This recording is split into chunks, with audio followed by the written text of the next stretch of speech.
네, 우리 함께 보는 말씀은 디모데전서 1장 12절에서 17절까지입니다. 함께 읽겠습니다. 나를 능하게 하신 그리스도 예수 우리 주께 내가 감사함은 나를 충성되이 여겨 내게 직분을 맡기심이니 내가 전에는 비방자요 박해자요 폭행자였으나 도리어 긍휼을 입은 것은 내가 믿지 아니할 때 알지 못하고 행하였음이라. 우리 주의 은혜가 그리스도 예수 안에 있는 믿음과 사랑과 함께 넘치도록 풍성하였도다. 믿보다 모든 사람이 받을 만한 이 말이요 그리스도 예수께서 죄인을 구원하시려고 세상에 임하셨다 하였도다. 죄인 중에 내가 괴순이라. 그러나 내가 긍휼을 입은 까닭은 예수 그리스도께서 내게 먼저 일체 오래 참으심을 보이사 후에 주를 믿어 영생 얻는 자들에게 본이 되게 하려 하심이라. 영원하신 왕 곧 썩지 아니하고 보이지 아니하고 홀로 하나이신 하나님께 존귀와 영광이 영원 무궁하도록 있을지어다. 아멘. 예수님이 부활하셨습니다. 지금 부활하신 주님으로 우리와 함께 하십니다. 우리 가운데 있고 우리 안에 계십니다. 근데 예수님의 부활이 얼마나 나에게 현실인가 하는 질문을 던집니다. 나는 그분의 부활의 현실 속에 살고 있는가 하는 거예요. 예수 그리스도의 부활이 역사적인 사실만이 아니라 과연 내게도 사실인가 하는 겁니다.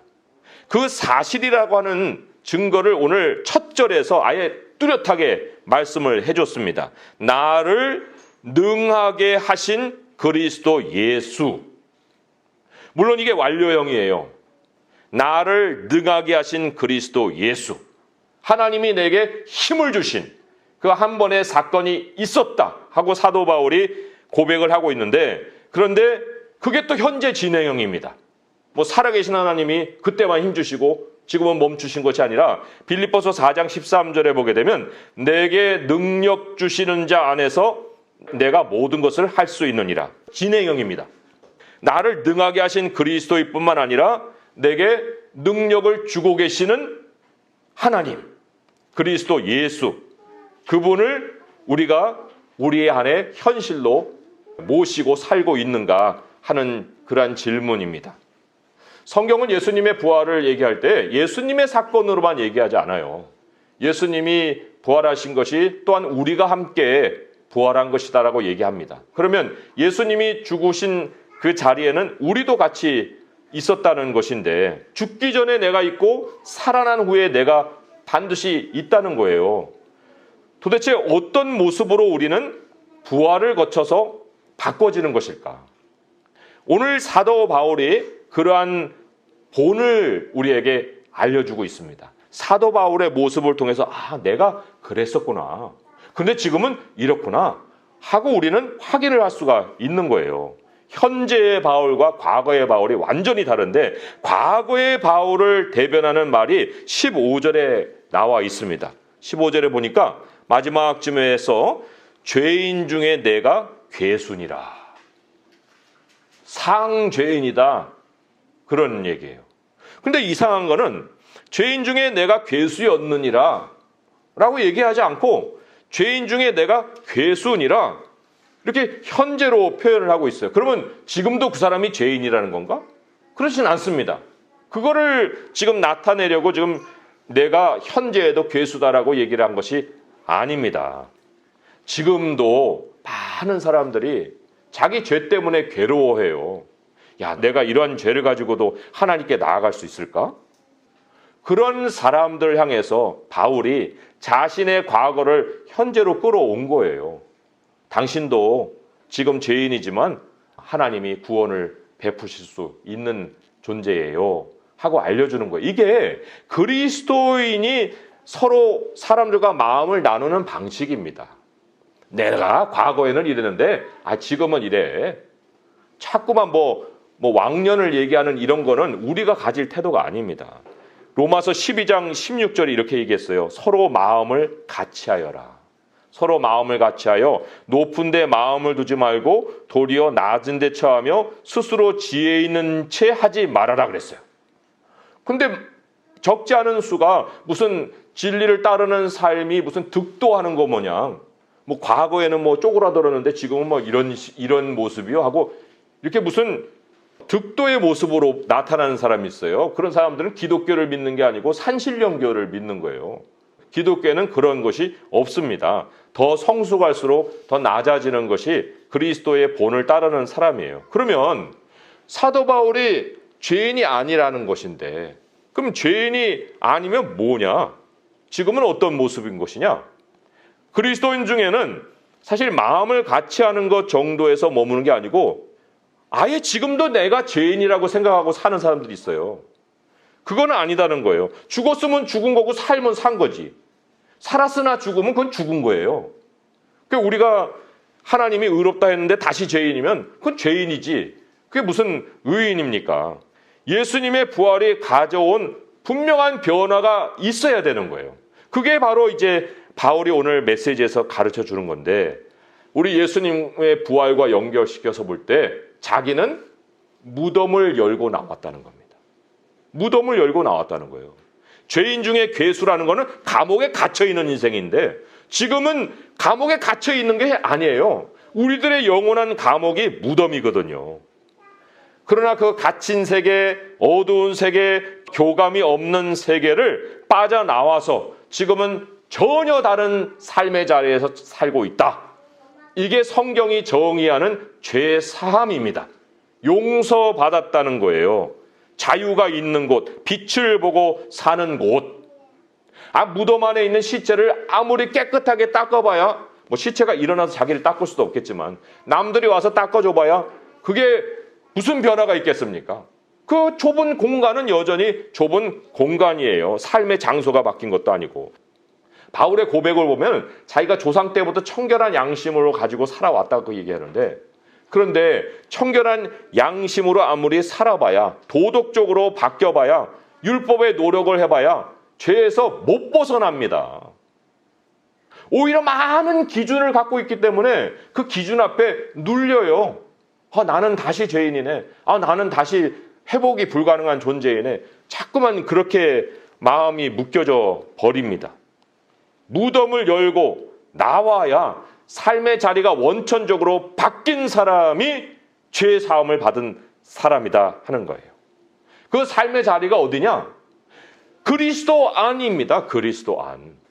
그리스도 안에 있는 우리들의 모습을 성경은 고린도후서 5장 17절에 선포했습니다. 그런즉 누구든지 그리스도 안에 있으면 새로운 피조물이라. New creation. 새로운 창조다. 새로운 피조물이라. 이전 것은 지나갔으니 보라 새 것이 되었도다. 이게 상상으로 있는 일이면 뭘 보라는 거예요. 아무 볼 것도 없는데. 그런데 보라 새 것이 되었도다 그랬잖아요. 우리가 그래서 그리스도 안에 있다는 거는 우리가 부활의 존재가 되었다는 거는 뭐 죽기 전에 세상으로 다시 가는 게 아니에요. 과거가 뚜렷이 있고 새롭게 창조된 세상으로 걸어 나간 자리가 있다는 것입니다. 무덤 밖으로 못 나가잖아요. 그러면 땅에서만 아니라 영원한 세상에 어디로 갑니까? 지옥이라고 했잖아요. 지옥. 그게 아주 문자적으로 잘 표현한 말이에요. 땅의 감옥이에요. 땅의 감옥으로 가서 영원히 그 육체라는 감옥을 갖고 사는 거예요. 믿지 않는 사람들도 부활한다고 그랬거든요.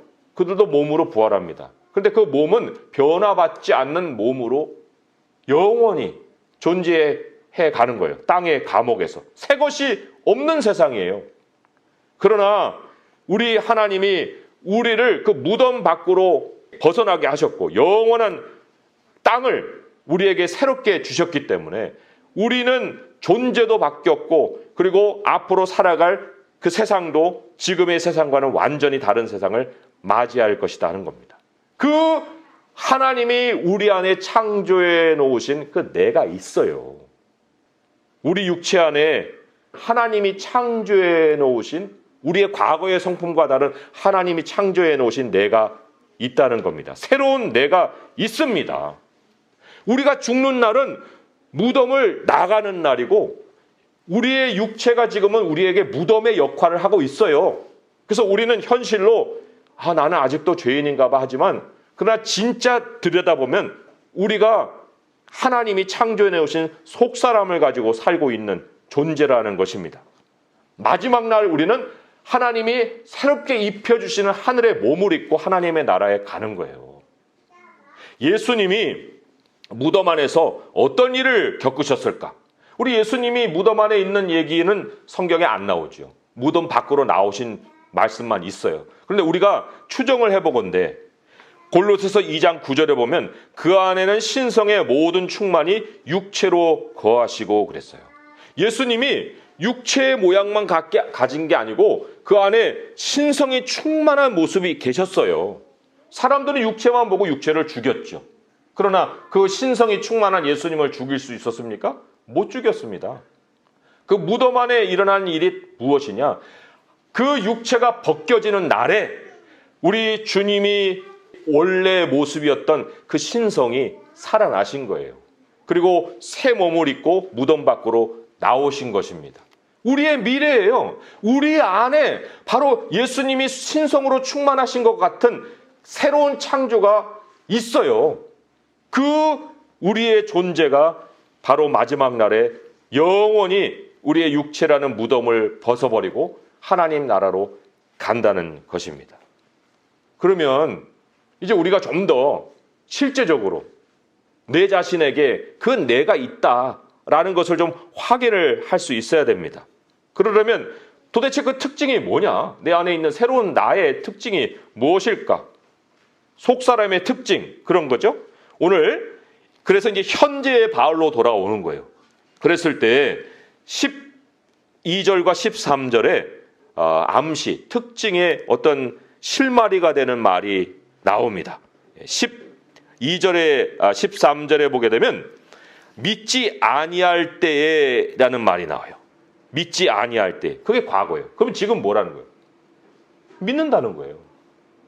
새로운 피조물이 갖는 특징의 대표적인 것이 믿음입니다. 여기 12절에도 나를 충성되이 여겨라는 말이 나오거든요. 그 faithful이라는 말인데 이것도 믿음이에요. 하나님이 나의 믿음을 인정해 주셨다는 거예요. 없는 믿음을 어떻게 인정해 줘요? 있으니까 믿음이 있다는 것을 인정해 주신 거죠. 그러면 똑같은 나인데 과거에는 그게 없고 지금은 있어? 그걸 누가 주었지? 나는 그런 거 만든 적 없는데. 믿음은 하나님이 주시는 거예요. 하나님이 우리에게 이 생명을 주셨다고 성경이 얘기하잖아요. 내가 너를 낳았다라고 얘기하지 않습니까? 그 믿음을 어떤 식으로 주셨느냐? 유다서 1장 3절에 보면 성도에게 단번에 주신 믿음이라고 얘기를 하고 있어요. 유다서 1장 3절. 굉장히 중요한 구절인데 성도에게 단번에 주신 믿음. 단번이라는 것은 한꺼번에 다 주셨다. 그런 뜻입니다. 주셨다는 것은 delivered, 배달되었다 그런 뜻이에요. 그러니까 성도에게 한꺼번에 배달된 믿음이다. 찔끔찔끔 띵동 오늘도 믿음, 띵동 내일도 믿음 이렇게 부분적으로 주신 것이 아니고 완전히 한 번에 다 주셨기 때문에 이제는 활용만 하면 되는 그런 믿음이 우리 안에 있다는 겁니다. 에베소서 2장 8절에 너희는 그 은혜에 의하여 믿음으로 말미암아 구원을 받았으니 이것은 너에게 난 것이 아니요 하나님의 선물이라. 헬라어 구절을 보면 이것은 믿음을 받는 말이에요. 그러니까 너희는 그 은혜에 의하여 믿음으로 말미암아 구원을 받았으니 이 믿음은 너에게서 난 것이 아니고 하나님의 선물이다. 그러니까 하나님의 은혜가 있어요. 우리가 있어요. 그리고 하나님이 구원이라는 것을 준비해 놨어요. 그러면 하나님과 우리가 연결되어서 우리가 구원으로 가야 되는데 뭐가 그거를 연결 작업을 한 거예요? 믿음이었다는 거예요. 하나님이 믿음으로 우리와 하나님을 연결시켜서 구원으로 들어가게 하셨다는 겁니다. 그러면 우리가 또 이제 질문을 하는 거예요. 나는 그런 믿음을 체험했나? 내가 언제 그런 믿음을 가질 수 있었지? 그런 확인이 필요할 텐데 사실 그리스도인들 가운데도 말은 그리스도인이라고 하지만 믿음을 못 가진 그리스도인도 있습니다. 그러기까지는 자기가 믿음을 가지려고 막 노력을 해요. 옛날에 한번 자기 자신을 돌아보세요. 내가 하나님을 믿고 싶은데 믿어지지는 않고 믿고 싶다고 막 고백하면서 그런 매달렸던 그런 때가 없었어요? 저도 있었어요. 우리 모두에게는 인간적인 노력이 먼저 시작될 때도 있습니다. 물론 그런 순간 전에는 아예 그냥 믿음에 관심도 없고 하나님에 대한 어떤 관심도 없었을 게지만, 그러나 하나님을 믿어보고자 했던 그런 순간 이후로도 굉장히 그 믿음이 내 안에 없는 것 같아서 많은 그 괴로움을 가졌을 때가 있었다는 거예요. 그런데 그래서 우리가 믿음을 가졌습니까? 안 돼요. 그렇게 가지고 믿음 가진 게 아닙니다. 믿음이라는 것은 어느 날 갑자기 하나님의 말씀이 믿어지는 거예요. 어느 날 갑자기. 이 18세기에 미국의 최고의 청교도 설교자가 있었어요. 목회자이고 설교자였는데 누구냐면 조나단 에드워즈예요. 그가 어떻게 변화되었는가? 오늘 읽은 디모데전서 1장 17절의 말씀이 그를 변화시켰습니다. 17절에 무슨 말씀이에요? 영원하신 왕 곧 썩지 아니하고 보이지 아니하고 홀로 하나이신 하나님께 존귀와 영광이 영원 무궁하도록 있을지어다. 아멘.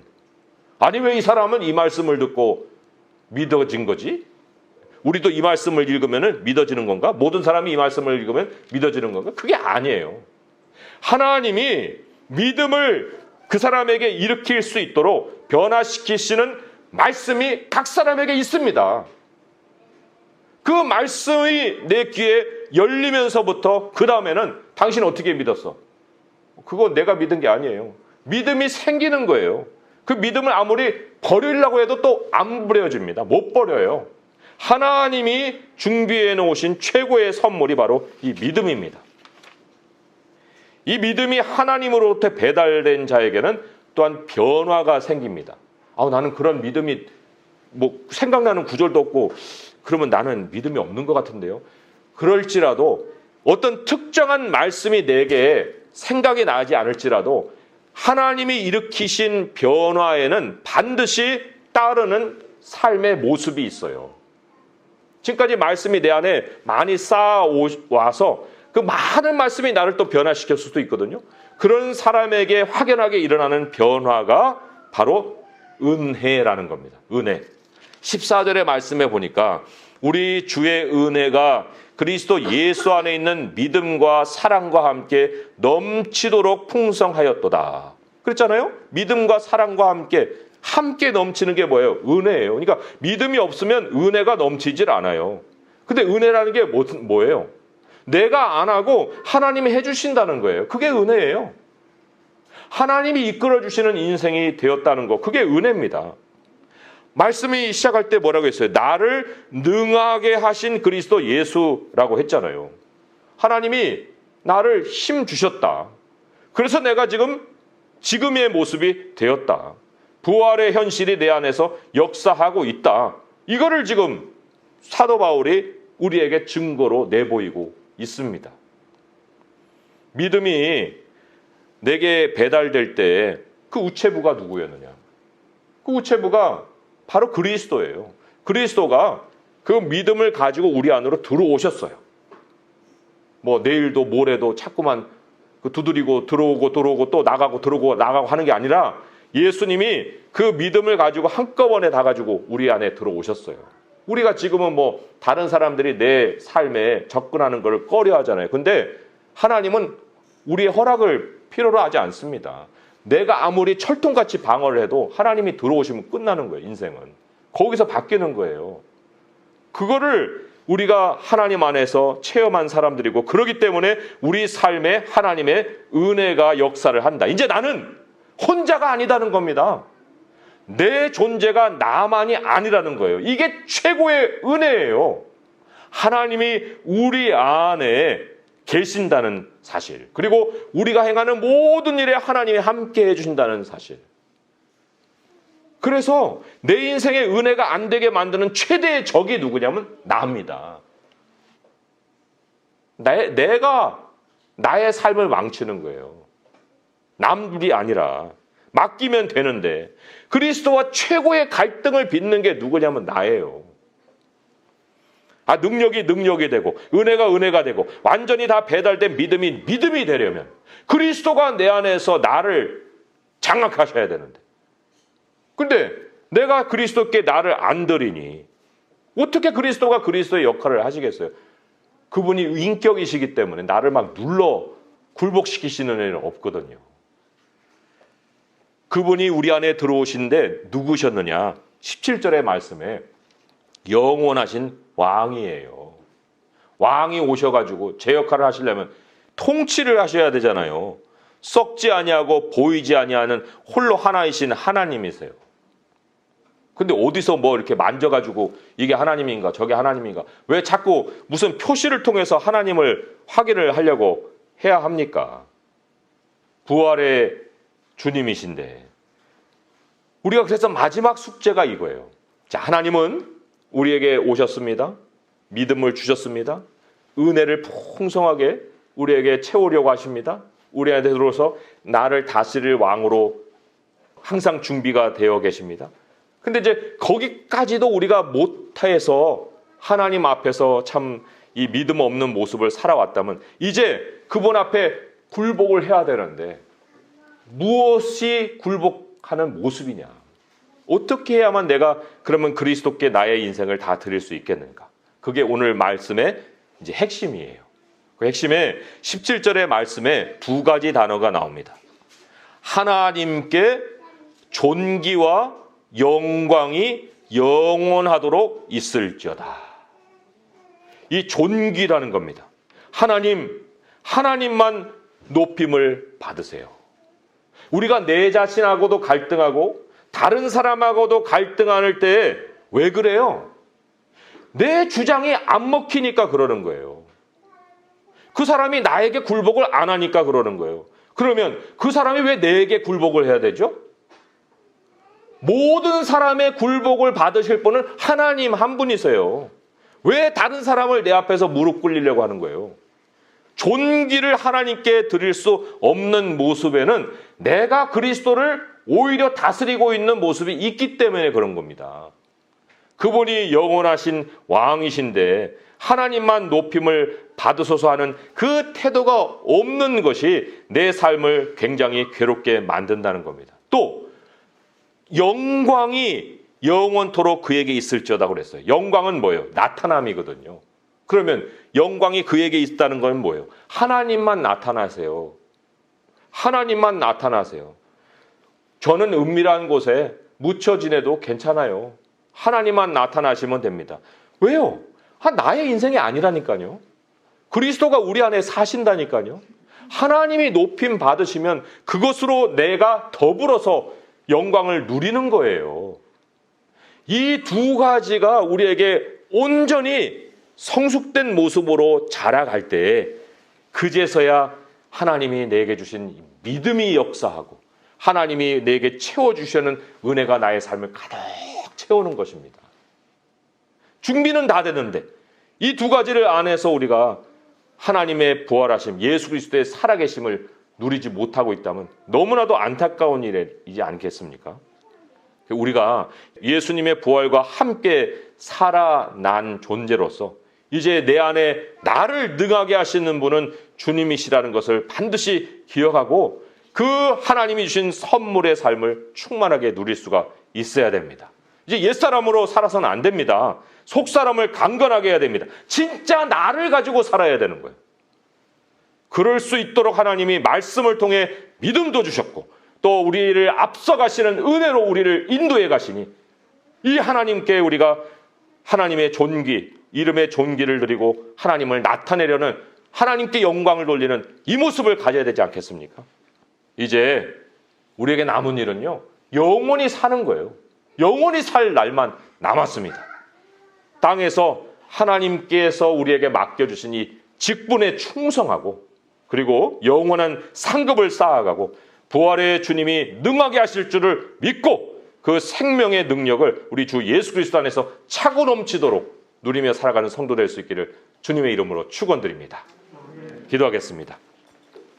하나님 아버지, 주님이 우리에게 찾아오셔서 새 사람도 만들어주시고 믿음도 시작하게 하시고 은혜도 날마다 채워주시는데 우리가 날마다 주님과 갈등을 빚습니다. 내가 높아지려 하고 내가 영광 받으려 하고 내가 삶의 주인이 되려 하기 때문에 너무나도 주님이 살아계심에도 불구하고 하나님을 없는 자와 같이 죽은 자와 같이 만들어버리는 우리들의 모습을 아버지 앞에 이 시간에 드립니다. 하나님, 내가 존귀하면 다른 사람들도 존귀합니다. 그들이 주님을 모시고 있으면 더더구나 그 안에 주님이 그들의 주인이십니다. 하나님, 우리 자신이 어찌 남의 인생을 굴복시키려 하겠나이까? 우리가 더 낮아지고 그리스도의 모습을 가질 때, 주님을 존귀하게 여기고 하나님께 영광 돌릴 때 우리 자신도 높아지고 다른 이웃도 높일 수 있고, 우리 하나님은 오히려 더욱더욱 우리 안에서 높여지시는 왕이 되실 줄 믿나이다.